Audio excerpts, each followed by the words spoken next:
The bloody betrayal. Her joy grew no bounds when she entered her new home after her wedding.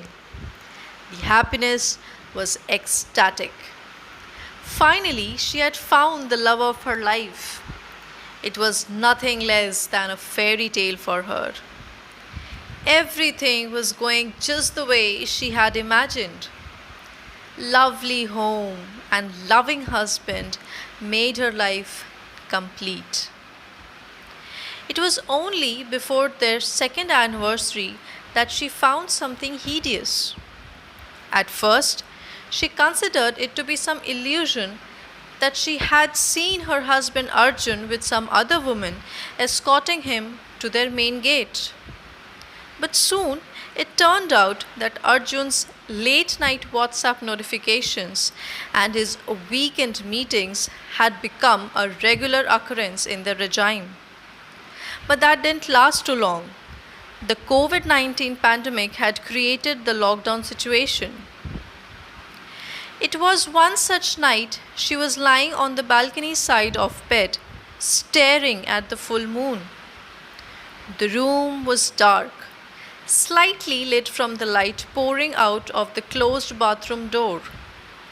There was just the right amount of light from the moon so as to see the movement happening inside the room. The message tone rang forth that night. The sound of the toilet flush flooded the silence in the room, followed by the switching off of the bathroom light. Arjun was back to bed. He replied to the text while she lay there gazing at the photo frame mildly lit by Arjun's phone screen. He kept his phone upside down, fading the room into darkness. She closed her eyes too and tried to gulp down her choked cry. Arjun was about to fall asleep when he heard a noise coming from downstairs, probably the kitchen. He asked Sunaina in a very rude tone to go and check what it was. She reluctantly moved towards the kitchen. As she dragged herself out of bed towards the alley, her head diseased of all the thoughts that were creating layers since many, many years. She had fallen in love with a careless guy in her college who had left her after knowing that she was pregnant with his child. She had loved Akash with all his flaws and took care of his major asthma problem too. The episode was a big heartbreak in her life. Thankfully, 2 years later, she found someone who could mend her broken trust. Abhimanyu was a budding businessman who dealt in leather. He was an ambitious man and was equally soft and caring towards Sunaina. They both invested their time, money, and emotions into their relationship as well as in the business. Unfortunately, this too didn't last long. Abhimanyu split his ways, stating she was the hindrance in his growing career. Sunaina was devastated. She was drained out of her emotional, mental, and financial strength. She had got nothing left with her. No reasons to live when Arjun came in her life.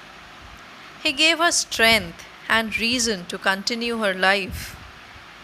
She had joined a call center to make a living, and Arjun kept supporting her constantly.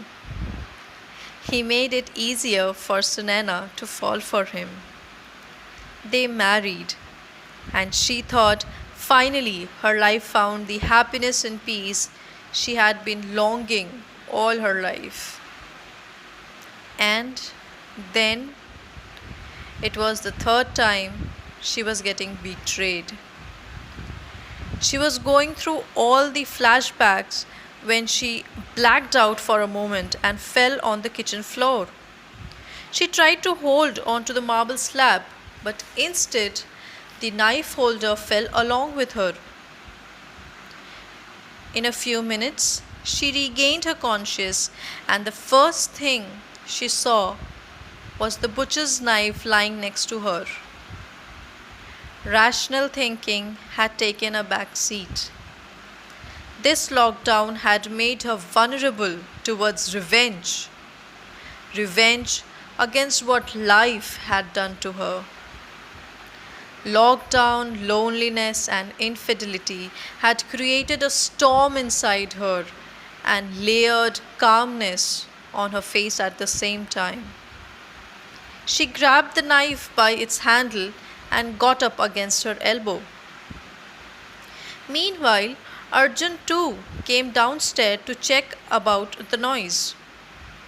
They both met in the hallway, and before Arjun could ask anything, she stabbed him right across his chest.